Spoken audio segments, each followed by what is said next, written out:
In almost an admission of unfairness in last year's Democratic primary, DNC Chair Tom Perez is vowing to make the Democratic primaries more fair in 2020. According to The Hill, Tom Perez, chairman of the Democratic National Committee, is now pledging to make the party's primary process fairer and more transparent in the wake of a deeply divisive 2016 nominating contest between Clinton and Sanders. Now, in an interview with radio host John Catsimatidis, there's no way I said that right, Perez acknowledged that last year's Democratic primaries left many voters skeptical of the party's intentions and has vowed to make up for that in future contests. He said, "It is clear to me that the DNC has to do a better job of ensuring the democratic process is fair to everybody.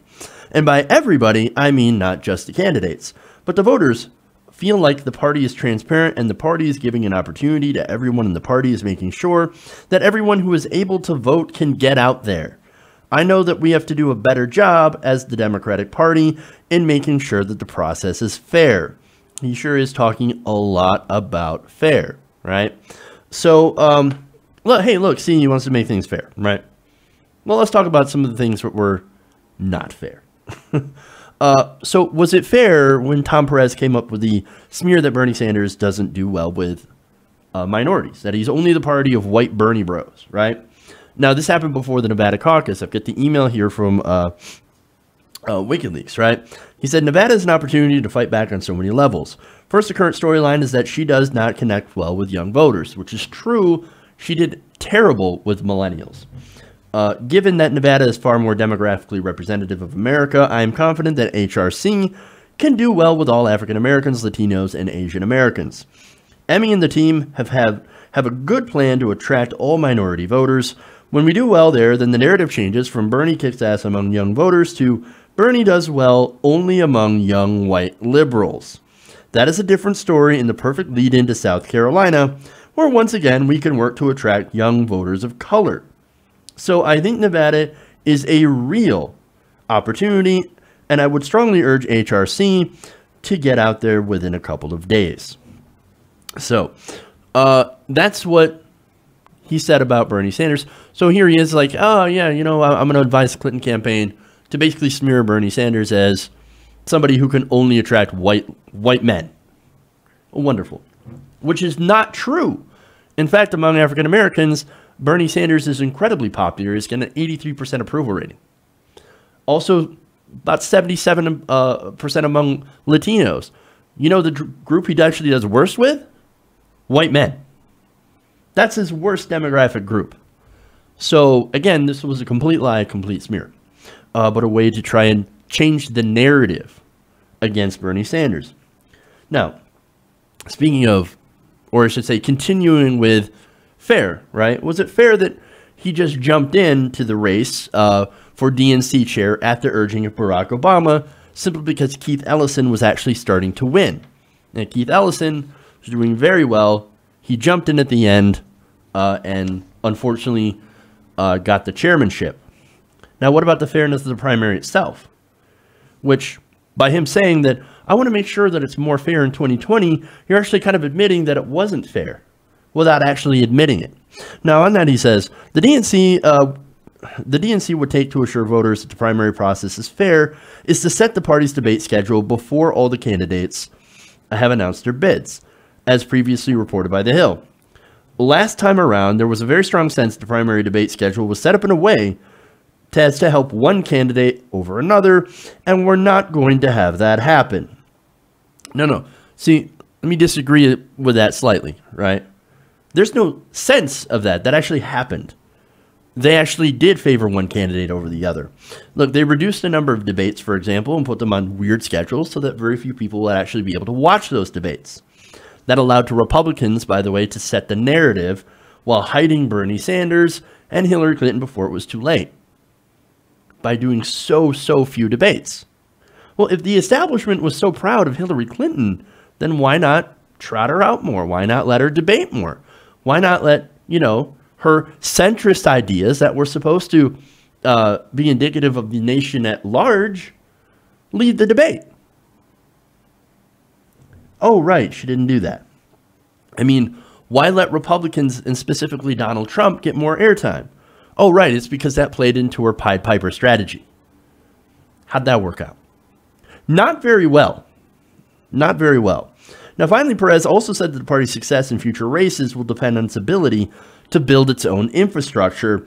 He said that includes its use of technology and organizing efforts. He said last year, the DNC had allowed its basic infrastructure to degrade.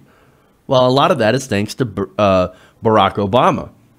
Barack Obama left the DNC after his election in 2012 in debt. Millions and millions of dollars in debt. So much so that Hillary Clinton had to take over later. I mean, we found out, thanks to Donna Brazile in her book, that the Clinton campaign had the DNC on life support. So Obama leaves the DNC in debt. Here comes the Clinton campaign with money saying, okay, we'll keep you afloat, but we're going to put you on life support if we get control over the DNC before I'm the nominee. I'm going to be the nominee anyway. So let's just do this already. Let me just take over the DNC now instead of later. Because these guys, Bernie Sanders, he's got no chance. He's a socialist. Well, Bernie Sanders did have a chance. And of course, unfortunately, thanks to a lot of the activities of the DNC, well, we'll never know if he had a better chance or if he would have actually won because he didn't get a fair shake. So, now, the control that Hillary Clinton's campaign had was over communication, press releases, schedules, and a lot of the stuff that seemed to be really, really important to a candidate.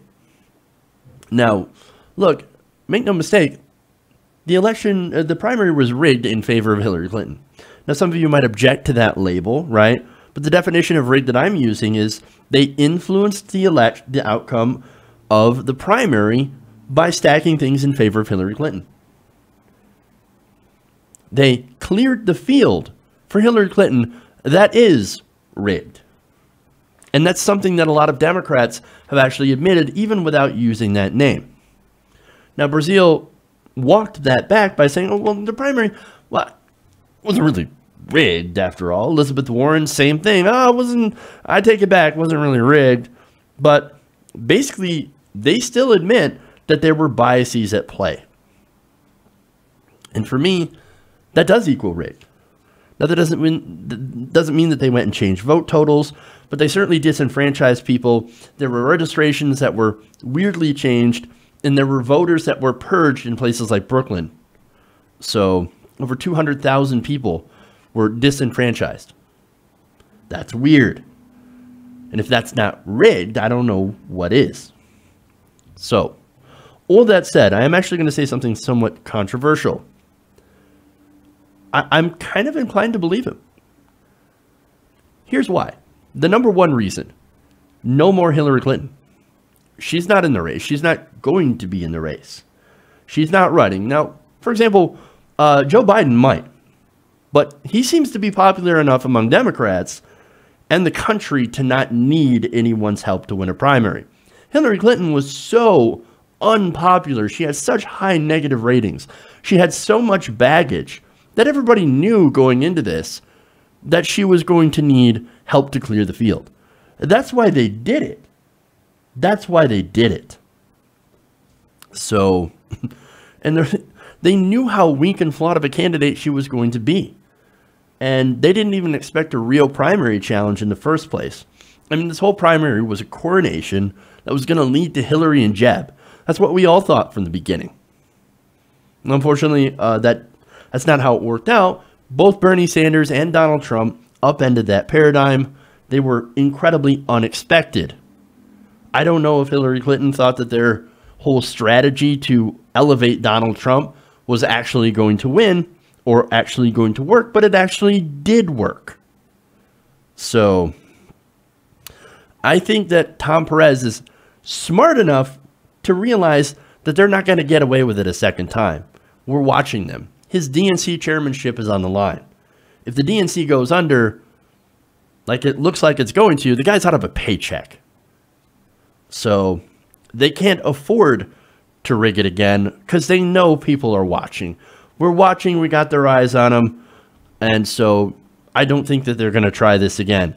that only works if nobody's paying attention. Then again, I might be completely wrong. I might be completely naive.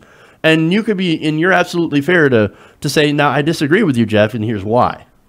And again, that's fair. We can have a discussion. That's just what I'm thinking, right? And again, I might not be right about this. I mean, look, the DNC has been incredibly resistant to change. But at the same time, I don't see the payoff of, trying to do the same thing again.